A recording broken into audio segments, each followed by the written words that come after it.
pada siang hari ini. Sebelum kita mulai perkuliahan pada siang hari ini, lebih baik kita berdoa. Semoga apa yang kita pelajari dapat bermanfaat bagi kita semua. Berdoa dimulai.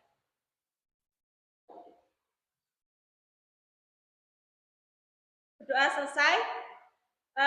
Sebelum kita mulai perkuliahan pada siang hari ini, saya akan mengabsen mahasiswa yang hadir pada siang hari ini. Yang pertama ada Melania hadir, ada Mbak Dea, ada Naila, Laila, Jarul, Ulum, Rosid. Oke, sudah hadir semuanya ya. Sekarang kita memasuki mata kuliah atau pembelajaran tentang manajemen risiko tentang studi kasus.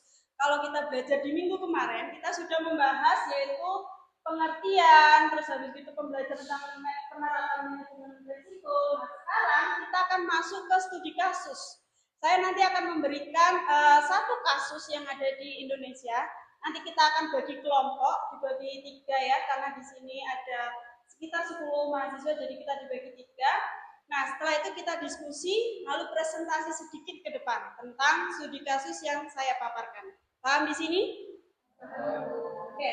Sebelum saya menjelaskan atau memasukkan studi kasus tentang manajemen risiko, di sini saya akan menjelaskan rangkaian atau tujuan pembelajaran kita, yaitu studi PSK kita yaitu mampu memahami penerapan manajemen risiko pada perusahaan. Ada yang masih ingat bagaimana cara manajemen risiko pada perusahaan? Silakan ya. Oke, Mbak Melan.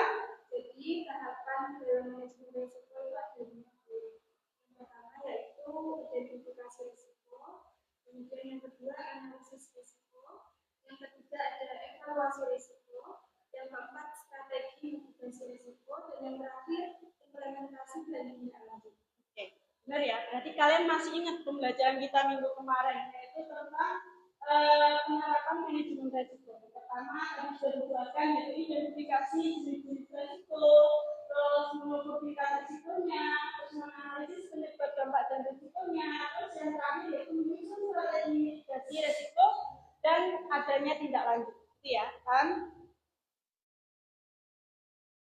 Nah, kalau di minggu kemarin saya sudah menjelaskan bagaimana apa itu manajemen risiko, bagaimana penerapannya. Di sini saya hanya flashback aja ya, atau saya merefresh kalian aja. Jadi manajemen risiko itu adalah proses sistematis yang digunakan untuk mengidentifikasi. Jadi kalau ada risiko yang datang, yang pertama yaitu identifikasi dulu. Dan risikonya apa? Besar atau kecil? Identifikasi dulu. Terus yang kedua dianalisis. Analisisnya menggunakan apa? Ada beberapa metode yang digunakan. Terus yang mengelola risiko yang dihadapi oleh perusahaan. Nah, tadi ada tahapan-tahapan yang sudah dijelaskan Mbak Melan, mulai dari identifikasi, analisis itu adalah proses dari manajemen risiko itu sendiri. Ya.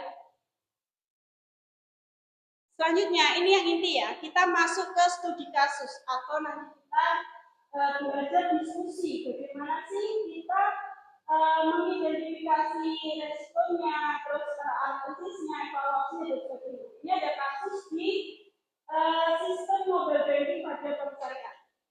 Jadi pada tahun 2023 atau 2024 itu ada krisis, bukan krisis ya, seperti gangguan besar-besaran di mobile banking bank syariah.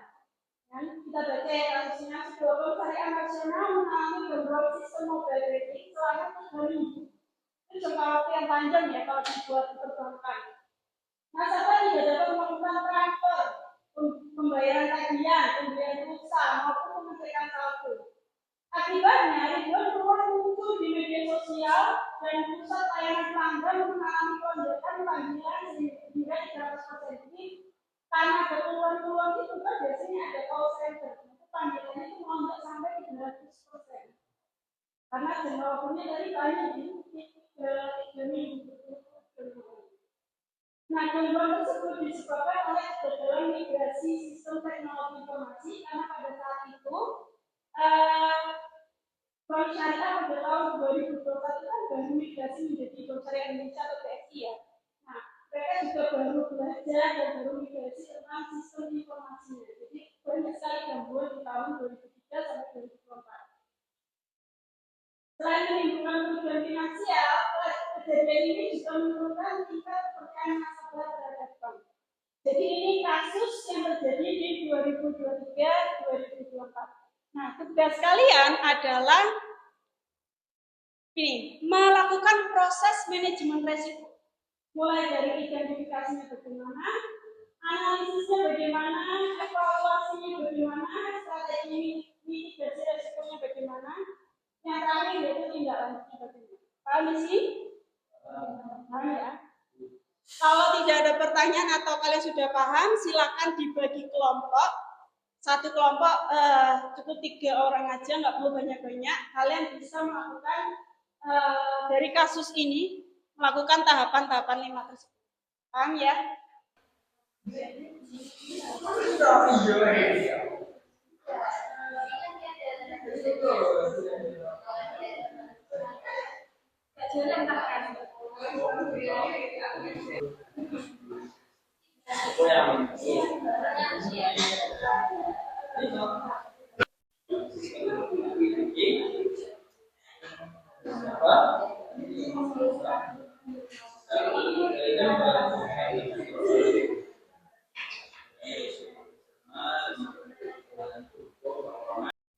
Oke, sudah semuanya?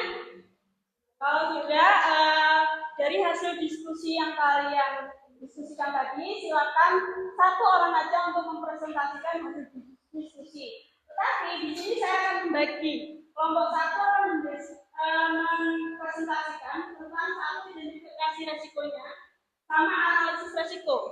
Kelompok dua tentang evaluasi resiko dan strategi mitigasinya. Dan kelompok terakhir implementasi dan tidak lanjut. Jadi nanti kelompok terakhir akan memberikan solusi yang terbaik atas kasus atau studi kasus yang kita pelajari. Kan di sini? Silakan untuk kelompok satu yang mau presentasi siapa?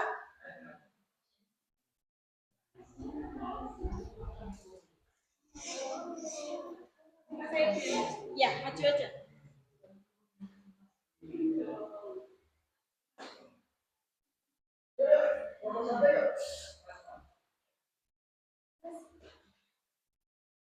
Assalamualaikum warahmatullahi wabarakatuh.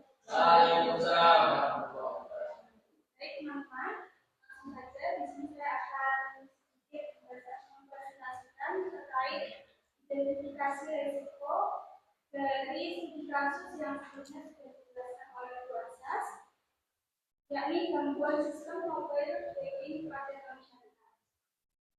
Jadi identifikasi risiko yang muncul pada studi kasus tersebut. Terima kasih dari kelompok satu ya atas pemaparan diskusinya. Silakan Mbak Melan.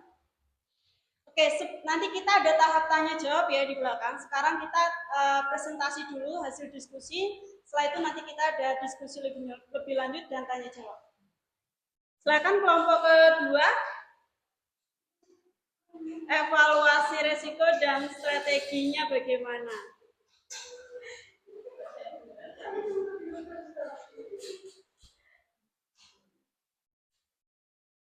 Assalamualaikum warahmatullahi wabarakatuh. Waalaikumsalam. Saya mewakili dari kelompok 2 yang akan mempresentasikan tentang tahap evaluasi resiko dan tahap strategi mitigasi resiko. Waalaikumsalam warahmatullahi wabarakatuh. Terima kasih Mas Rosid atas presentasinya. Selanjutnya yaitu kelompok terakhir tentang implementasi dan tindak lanjut serta solusi atas penerapan manajemen risiko. Silakan kelompok ketiga.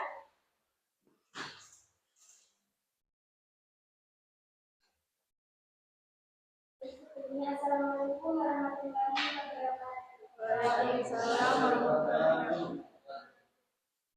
Jadi di sini saya perwakilan dari Bapak Ida akan mempresentasikan proses manajemen risiko pada tahap kelima, yaitu tindak lanjut. Yang pertama, kita mempunyai program pertama yaitu audit sistem IT yang membutuhkan waktu selama 1 bulan.